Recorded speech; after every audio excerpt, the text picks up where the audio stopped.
akan masuk ke fitur marketing. Fitur marketing ini berfungsi untuk melakukan perencanaan pemasaran produk kita.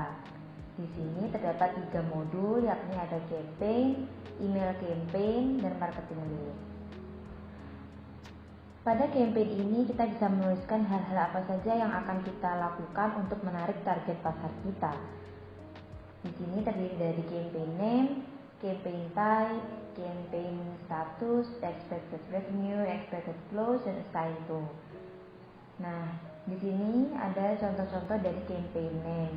Kemudian campaign type ini akan menyesuaikan dengan campaign yang akan kita lakukan. Apakah campaign itu akan lebih ke arah advertisement atau public relation atau ke arah primary email. Nah, untuk statusnya sendiri itu ada complete, ada queued, ada in progress, dan ada yang sedang direncanakan atau planning. Kemudian di sini ada tanggal kira-kira campaign yang akan kita jalankan ini berakhirnya kapan. Kemudian ada, jika kita ingin menambahkan, ada di sini ada add campaign. Misal kita akan membuat serial video seller. Nah, ini kira-kira akan berakhir pada bulan misal Agustus. Nah, di sini ada campaign type. Itu di video ini lebih ke arah advertisement. Kemudian expected response-nya itu adalah kita buat excellent. Produk yang akan kita tawarkan atau kita promosikan lewat serial video ini misalnya ada Asus ZenBook, kemudian tinggal kita save, maka langsung akan tertambahkan di bagian ini. Kemudian kita akan masuk ke email campaign. Email campaign ini lebih ke personal customer. Jadi di sini itu dimaksudkan supaya campaign lebih tepat sasaran atau to the point pada pelanggan-pelanggan yang memang pilihan kita. Jadi dalam sekali pengiriman email kita bisa menjangkau banyak customer. Namun karena di sini kita masih menggunakan free trial, maka ada batasan hanya 10 orang saja dalam sekali melakukan pengiriman email. Kemudian ada marketing list. Marketing list ini lebih mengerucut lagi karena kita hanya bisa mengirimkan satu email saja, yaitu hanya kepada customer atau ke satu perusahaan saja. Di sini kita bisa menambahkan, misal kita akan mengirimkan kepada customer bernama Dinda. Kemudian kita menggunakan kontaknya. Nah, kemudian kita selesai. Maka secara otomatis itu akan ditambahkan di bagian yang ini. Nah, kemudian terdapat fitur support. Fitur ini berfungsi untuk memberikan pelayanan kepada customer kita. Di sini dibagi dua, ada support dan ada internal support. Pada support sendiri terdapat 3 modul, yaitu ada case, ada FAQ, dan ada service contract. Kemudian pada internal support ada employee dan ada internal ticket. Case ini berisikan tentang masalah-masalah yang mungkin akan kita temui. Di sini ada status, ada priority, ada contact name yang mungkin berhubungan, dan juga kita akan mencoba untuk menambahkan case yang mungkin bisa kita temui. Misalnya adalah pelanggan yang kurang puas. Summary-nya mungkin akan kita tuliskan, we will improve our service.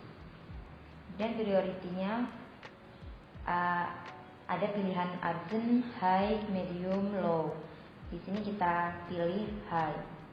Kemudian ini akan berkaitan dengan siapa, dengan tim selling atau marketing group atau support group. Nah, kita buat di sini ada tim selling.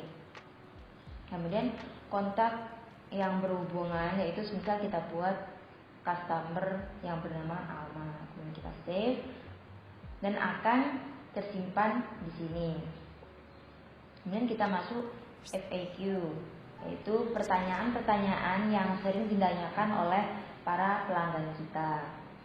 Di sini kita akan mencoba menambahkan. Misal pertanyaannya adalah apakah ada garansi? Ya, ada. Ini statusnya kita bisa pilih antara draft, review, publish atau obsolete.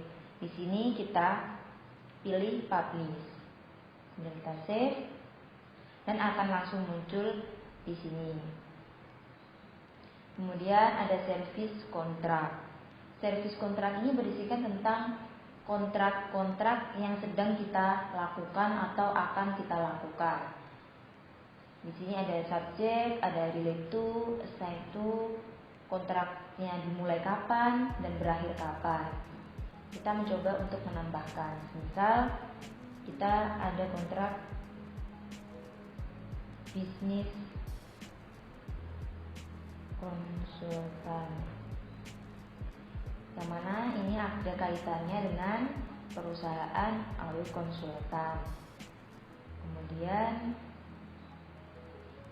kita akan menentukan kontrak ini dimulai misal tanggal 3 Juli besok hingga bulan semisal September tanggal 30. Kemudian kita save dan akan tersimpan di sini.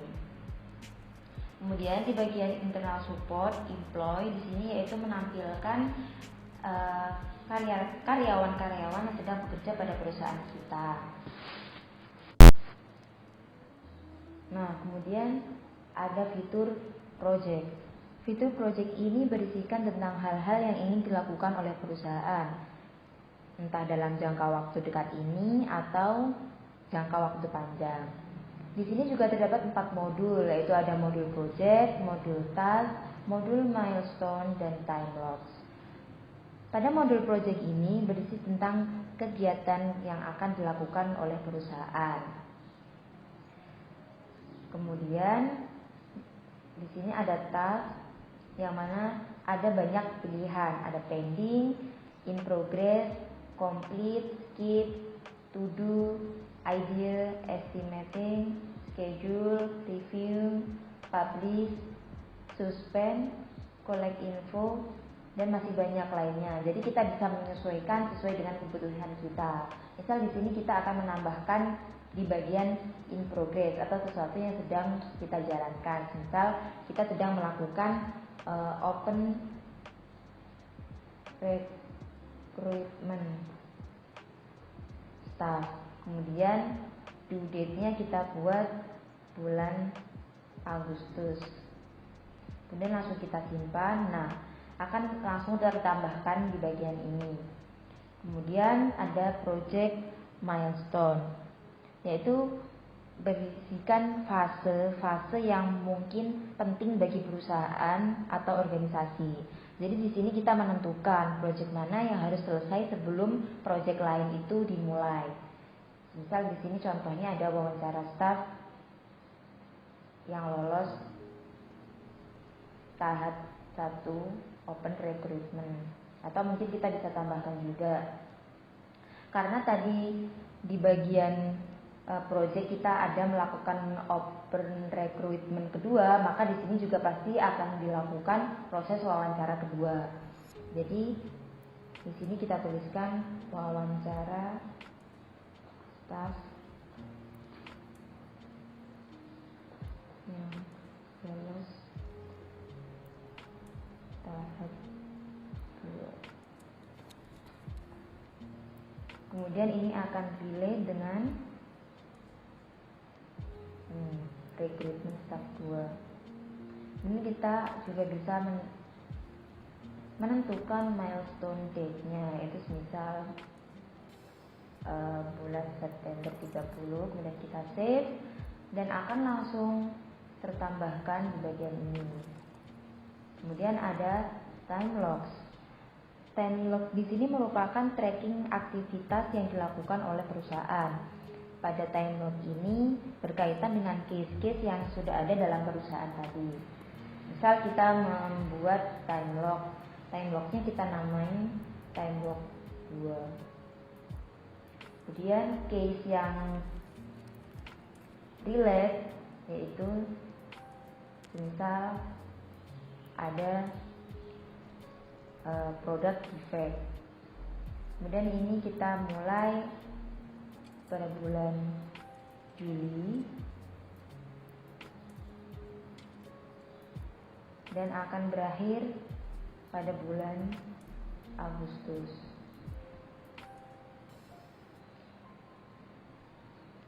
Jadi di sini timelock ini waktu mulainya itu tidak boleh lebih dulu daripada case-nya.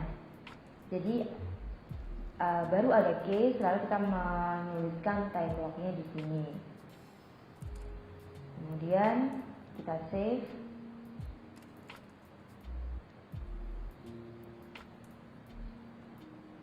Dan langsung tertambahkan di bagian ini. Oke, selanjutnya saya akan membahas tentang modul action.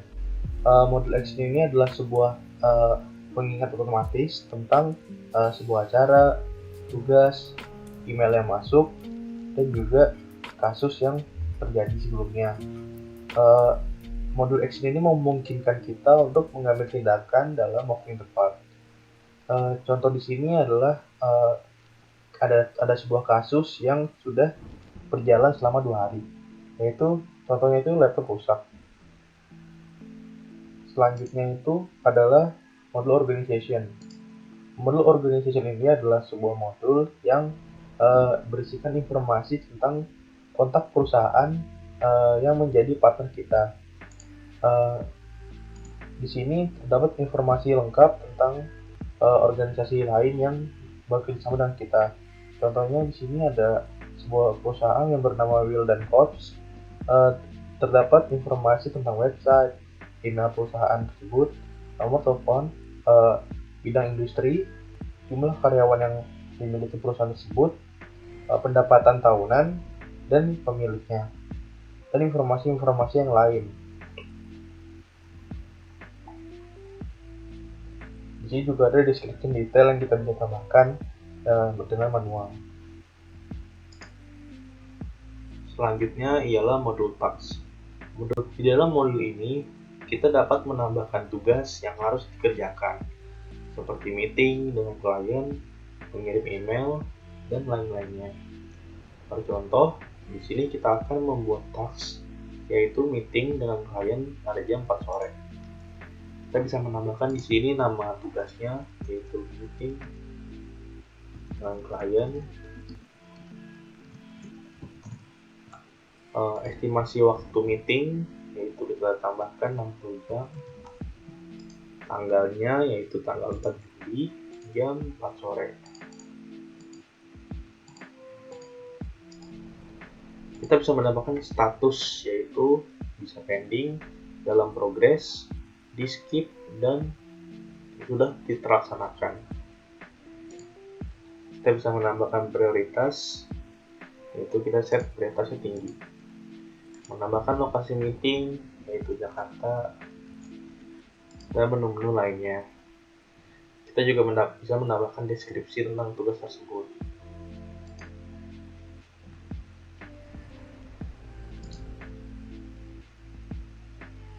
Bisa kita lihat di sini tugasnya, statusnya bisa kita tambahkan lagi, pending, Jakarta, sales, high, estimasi waktu 1 jam.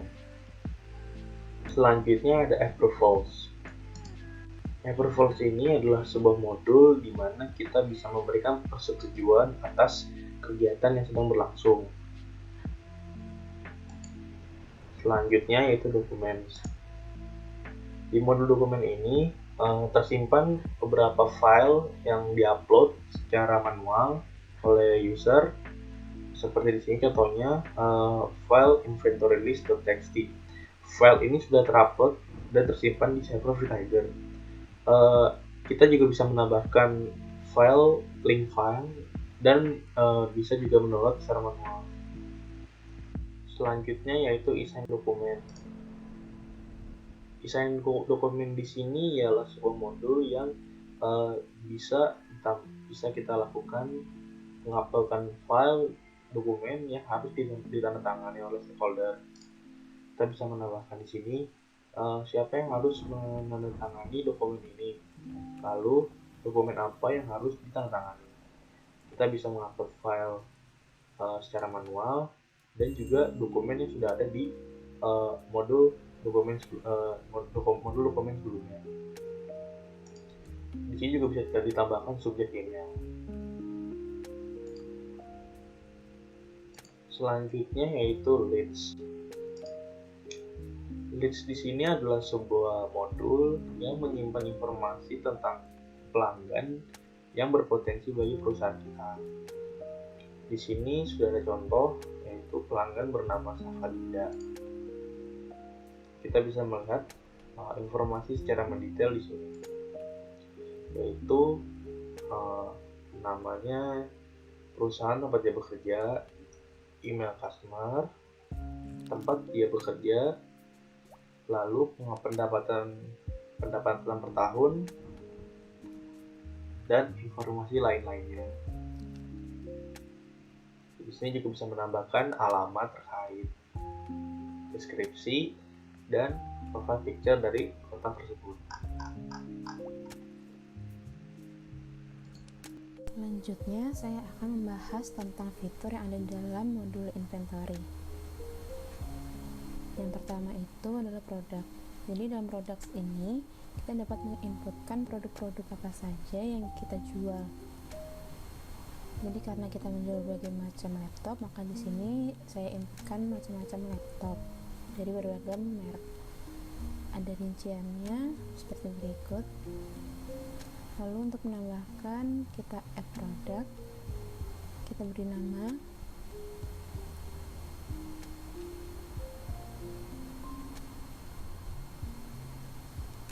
lalu kita beri harganya,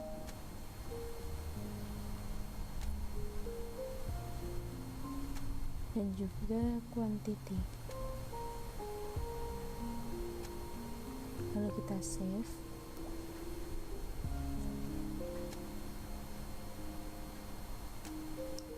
Maka data yang tadi saya inputkan sudah ada di daftar.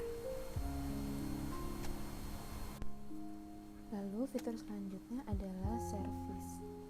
Jadi di service ini kita menginputkan jasa apa saja yang kita tawarkan. Lalu ada data rinciannya seperti berikut. Untuk menambahkan, kita add service, lalu kita beri nama,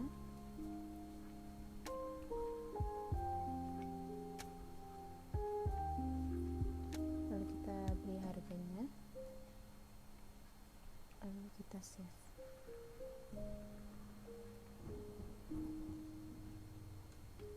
Dan muncullah tambahannya di daftar. Lalu selanjutnya ada Pricebook. Jadi Pricebook ini berfungsi untuk menghubungkan berbagai harga untuk produk sehingga kita dapat mengontrol harga dari produk. Misal kita ingin menambahkan, kita beri nama, kita pilih rupiah, lalu kita save.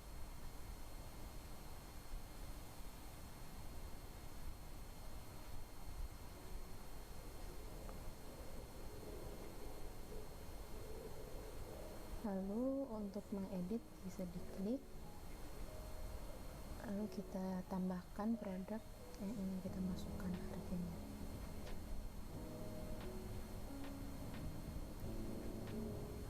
Lalu kita pilih produknya,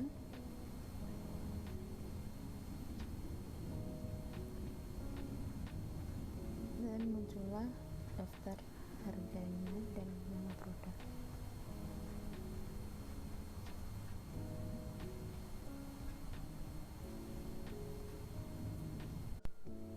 Selanjutnya ada aset. Jadi di aset ini kita dapat menginputkan aset perusahaan untuk mengaudit atau memeriksa masing-masing item produk dengan rincian sebagai berikut. Lalu menambahkan aset, kita beri nama,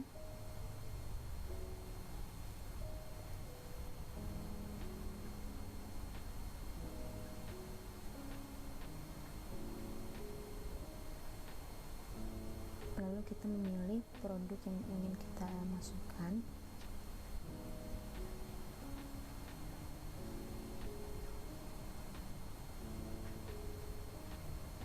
lalu kita memberi serial number,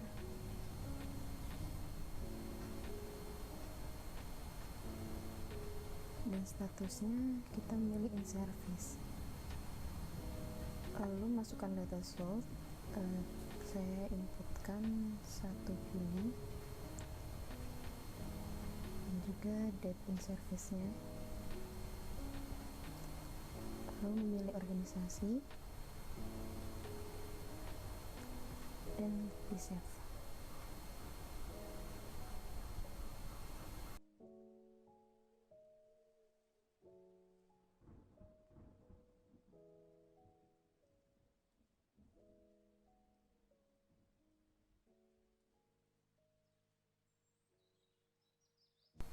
Lalu yang berikutnya kita ke invoice.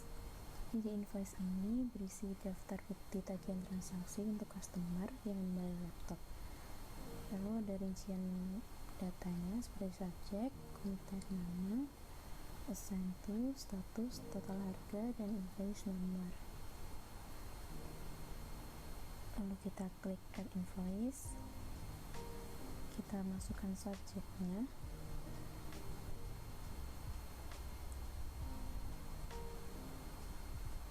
lalu kita masukkan kontak yang sudah ada di daftar,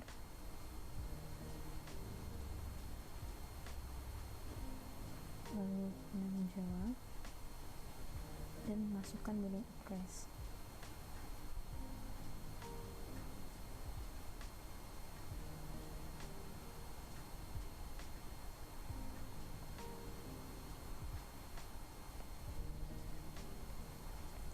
Lalu shipping address kita pilih send as billing address.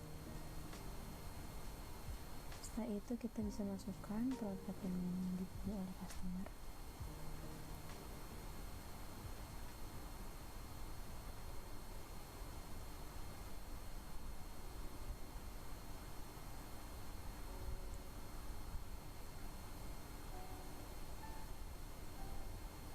Lalu kita masukkan quantity dan harganya.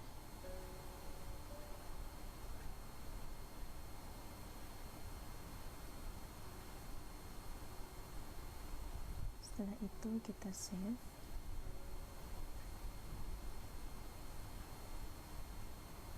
Lalu muncul form tagihan dimana berisi banyaknya barang, nama barang, dan harga yang harus dibayarkan oleh customer. Selain itu kita juga bisa memilih template.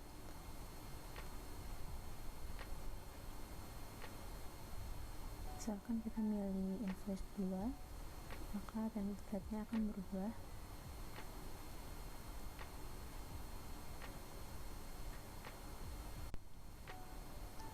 Selanjutnya kita ke sales order. Jadi di sales order ini berisi pesanan pembelian produk.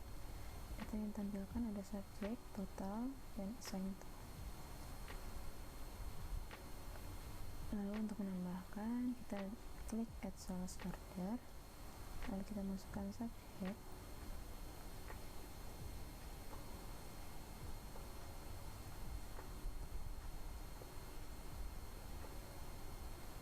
lalu kita masukkan shipping address,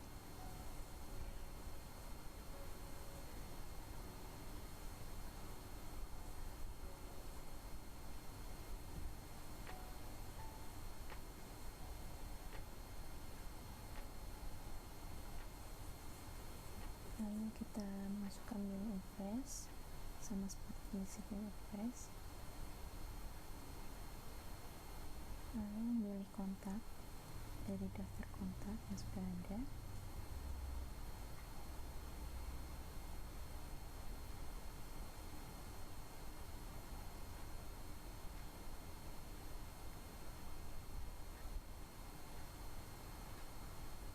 Setelah itu kita memilih produk yang dipesan.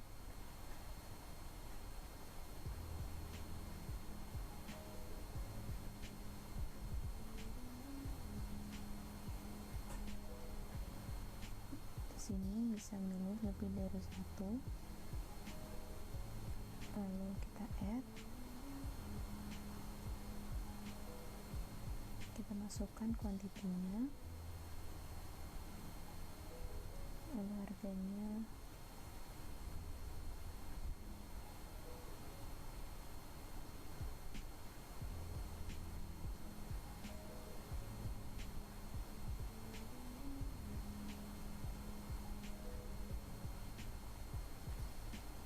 kita masukkan statusnya, statusnya adalah approve, lalu kita bisa save.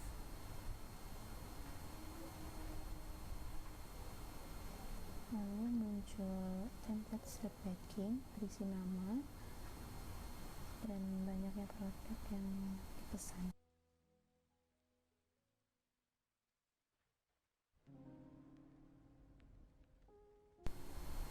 Lalu ada vendors.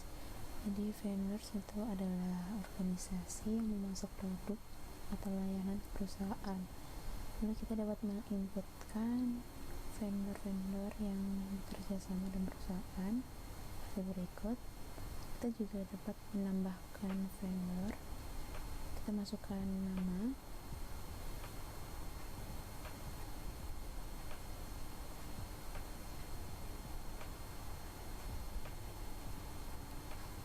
lalu masukkan email,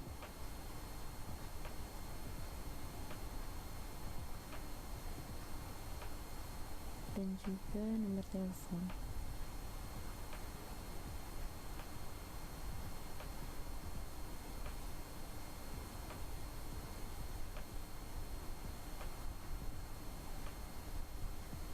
Lalu kita bisa save,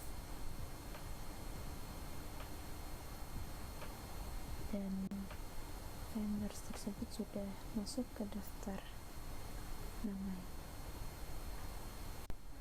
Lalu yang terakhir dari modul ini adalah purchase orders. Jadi dalam purchase orders ini menampilkan daftar pesanan perusahaan kepada vendor. Lalu terdapat rincian data sebagai berikut. Kita juga dapat menambahkan, kita isi subjeknya,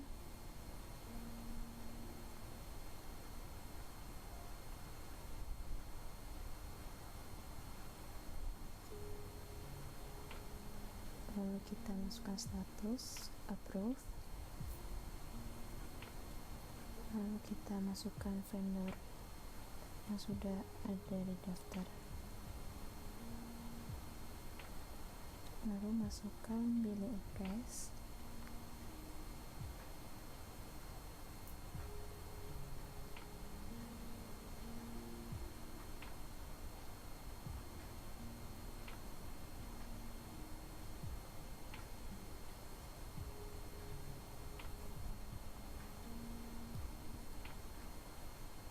lalu shipping address kita buat ya sama dengan billing address.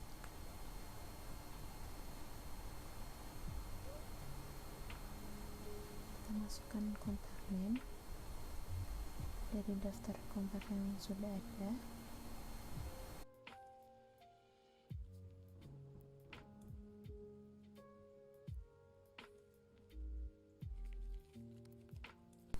Lalu kita dapat memasukkan produk apa saja yang ingin kita beli dari vendor.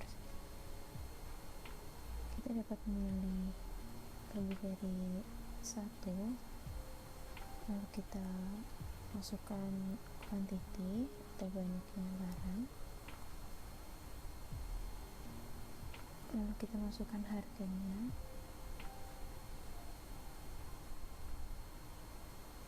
harganya di sini berbeda dengan harga yang kita jual ke customer. Lalu setelah selesai bisa kita save.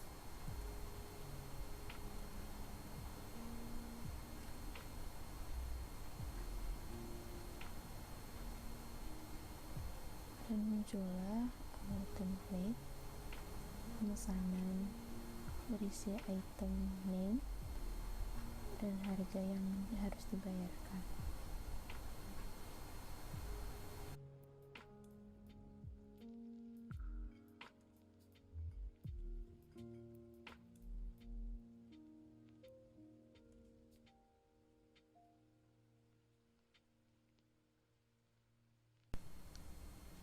Selanjutnya kita beralih ke modul sales. Jadi di modul sales ini ada beberapa fitur.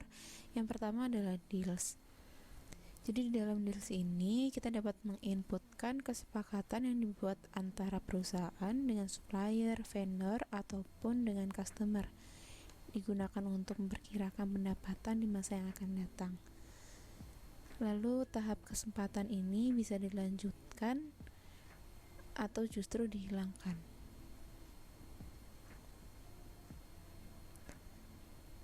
Selanjutnya ada quotes. Jadi di quotes ini berisi penawaran formal untuk produk dan layanan dengan harga yang ditetapkan oleh perusahaan. Contohnya seperti ini.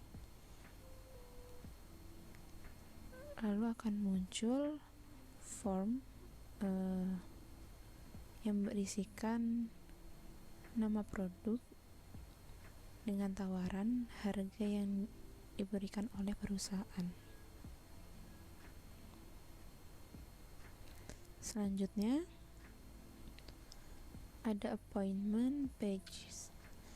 Jadi ini adalah tempat untuk kita menginputkan jadwal kegiatan yang akan dilakukan seperti meeting misalnya. Untuk menambahkan kegiatannya kita bisa klik new appointment page. Lalu kita bisa milih meet me, auto assign, atau group event. Di sini kita misalkan meet me. Lalu kita isi namanya,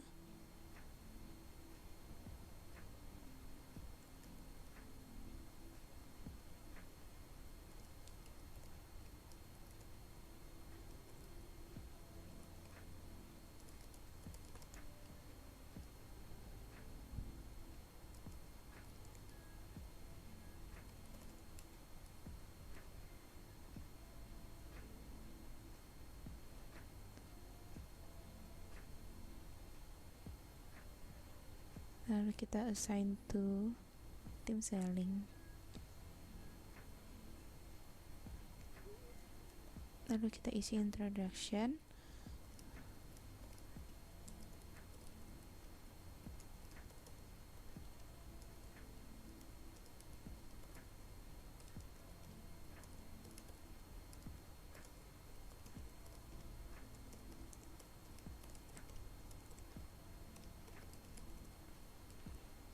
Lalu kita next. Di tahap yang kedua kita menentukan durasi rapat. Di sini dipilih 45 menit. Jangan lupa untuk nyalakan reminder. Reminder ini kita pasang 60 menit. Setelah itu kita pilih type-nya. Kita pilih meeting. Lalu next ke tahap ketiga, dan ini adalah tahap keempat. Lalu kita save. Kita di sini juga dapat mengirim link. Kita masukkan kontak tujuan kita.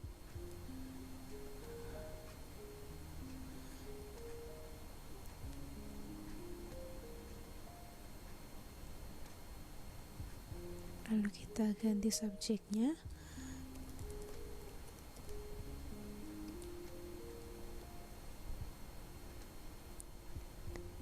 Dan bisa langsung dikirim.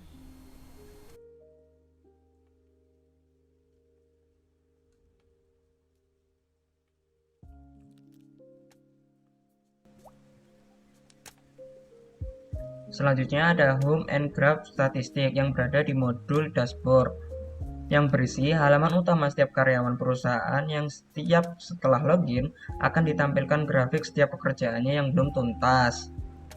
Nah, di sini ada widget-widget yang membantu dalam pengerjaan di dashboard. Ada leads funnel, deal win rate, deals created, sales funnel, average sale value, dan closed sale. Dan bisa ditambahkan widget-widget lain sesuai dengan kebutuhan karyawan. Seperti ini. Lalu pada misal contoh di sales funnel, yaitu kita sudah dekat dengan tahapan mendapatkan Rp100 dan tahapan baru akan muncul dengan contoh seperti nilai berikut, Rp250.000. Average sale value-nya Rp100 karena yang paling mendekati masih yang Rp100. Lalu ada closed sale yang berhasil dijual atau berhasil deal itu bernilai Rp100. Di sini terisi 2 deal dikarenakan terdapat 2, yang satu bernilai Rp100, yang satu Rp250. Deals win rate-nya kira-kira kemungkinan akan didapatkan pada bulan Juni tanggal 11 2020 dengan probabilitas 50%.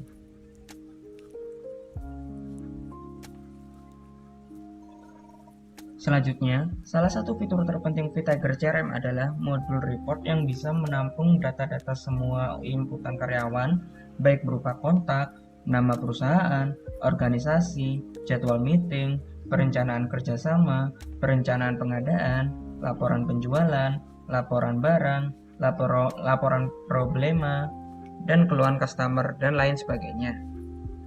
Untuk menambahkan report, bisa ditambah di tulisan add report. Lalu tambahkan report apa yang sesuai dengan yang dimau. Misal pembelian laptop di bulan ini. Report folder masukkan yang sesuai dengan apa yang hasil kita report. Seperti purchase order report. Primary modulnya juga disesuaikan dengan report.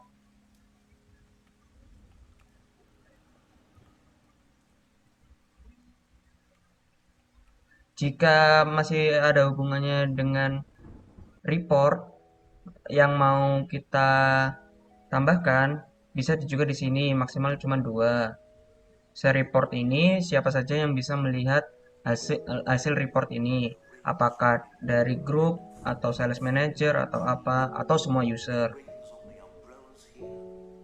Lalu kita bisa save and continue.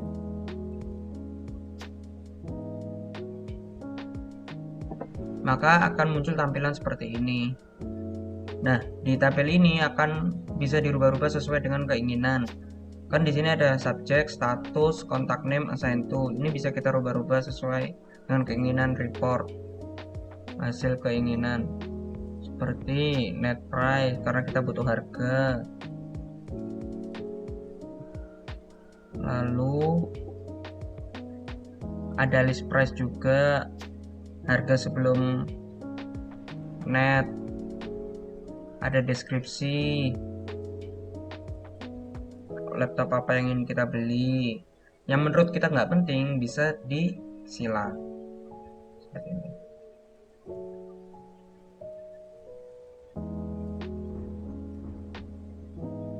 Quantity, berapa laptop yang akan kita beli.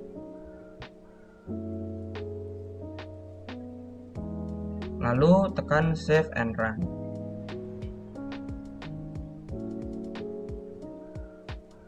Kurang lebih seperti itu untuk modul report.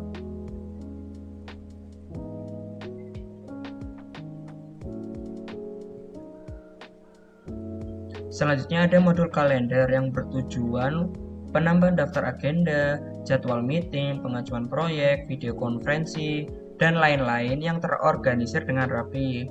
Contohnya pada tanggal 3 Juli jam 8 malam ada meeting mingguan yang berstatus plan. Bagaimana cara membuatnya? Yaitu melakukan pencet add event. Masukkan nama agendanya seperti pengeluaran bulanan perusahaan. Lalu pilih tanggal, jam, waktu kapan dimulainya,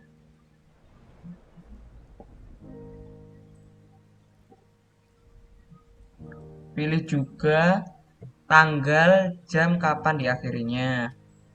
Seperti berikut. Di sini deskripsikan pengeluaran bulanan perusahaan itu seperti apa.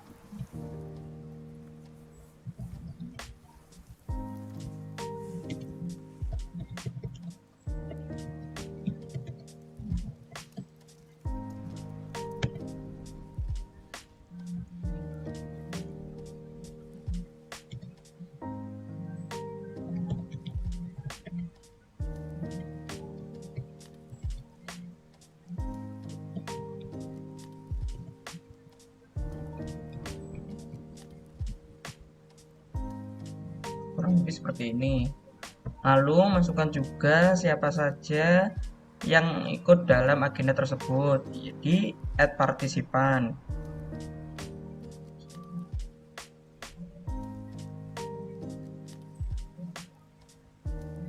Di sini akan ada tabel yang menunjukkan dia sebagai apa. Lalu add selected dan melakukan klik save.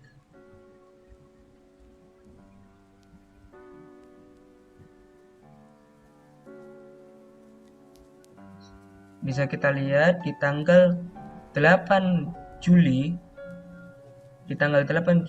ada event baru, yaitu pengeluaran bulanan perusahaan seperti ini. Dan ini merupakan contoh fungsi dari modul kalender. Selanjutnya ada customer contact detail yang berguna untuk penyimpanan data kontak perorangan maupun dari suatu perusahaan resmi tetapi yang tidak bekerja sama. Sangat berguna untuk kepentingan penawaran suatu produk.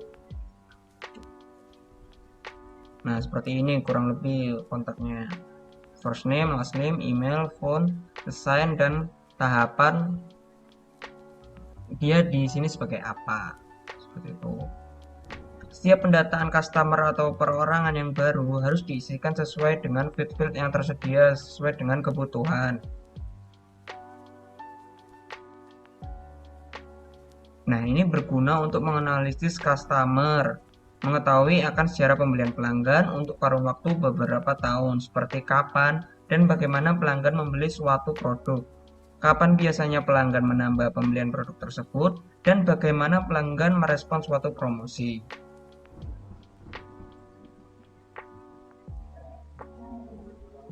Selanjutnya ada modul workflow, yaitu penjadwalan alur kerja bagi setiap divisi, tim, atau grup suatu perusahaan dapat dibuat di sini. Fitur ini sangat penting di VTiger bagi setiap karyawan. Di sini sudah ada default dari workflow-nya. Untuk membuat sendiri bisa menekan new workflow, lalu pilih antara multipath atau standar.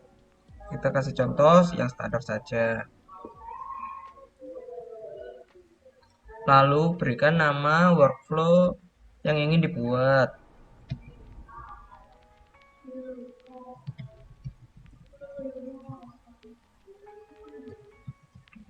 Seperti notifikasi pengiriman produk ke penjual. Di sini target modulnya isi yang sesuai dengan workflow-nya.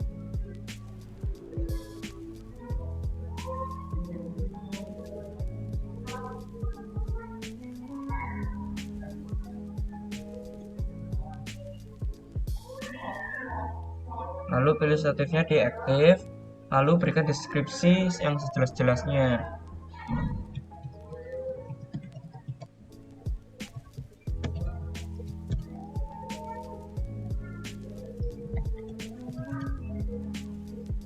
Mohon maaf, maksudnya di sini tuh notifikasi pengiriman produk ke pembeli atau customer.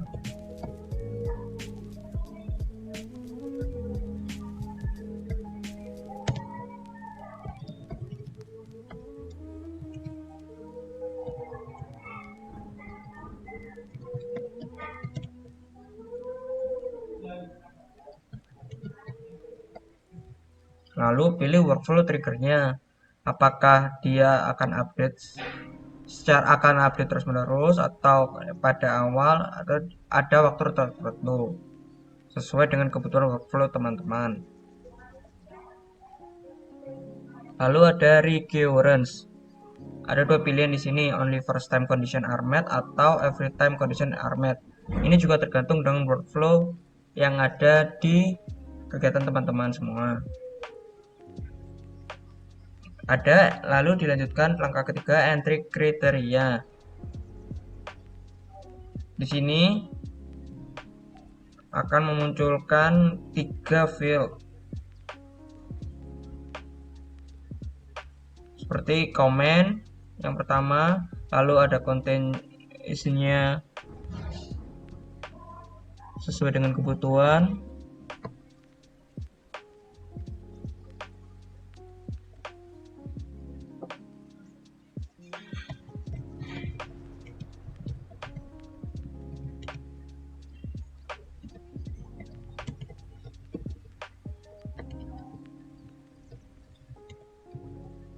contohnya seperti ini, lalu tekan save.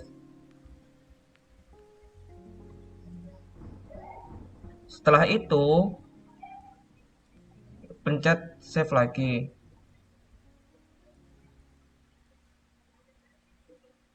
Dan hasil dari workflow yang telah dibuat barusan sudah akan ketampil di halaman terakhir. Kurang lebih seperti ini.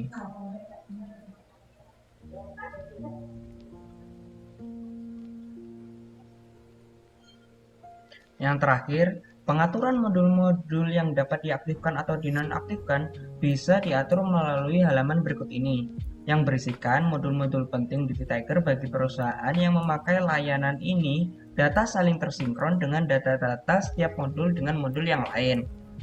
Yang pertama, kita harus masuk ke VTiger setting terlebih dahulu, lalu masuk ke modules.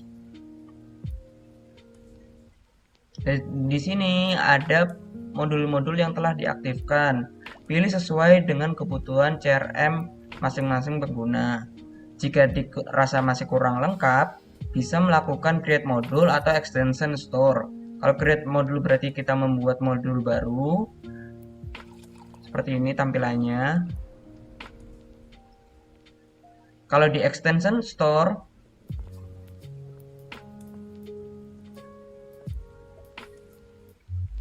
ada modul-modul yang sudah disediakan oleh VTiger seperti conference, WhatsApp, live chat, SMS campaign, VTiger inventory, survey, VTiger privacy guard, zero integration, subscription, phone calls, Witbooks, shopping chart, Office 365 connector, Mailchimp, forecast and quota, payment, dan e-sign.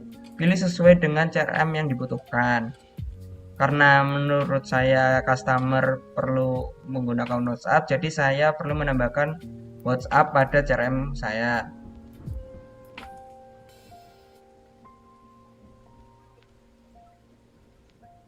Kurang lebih seperti itu.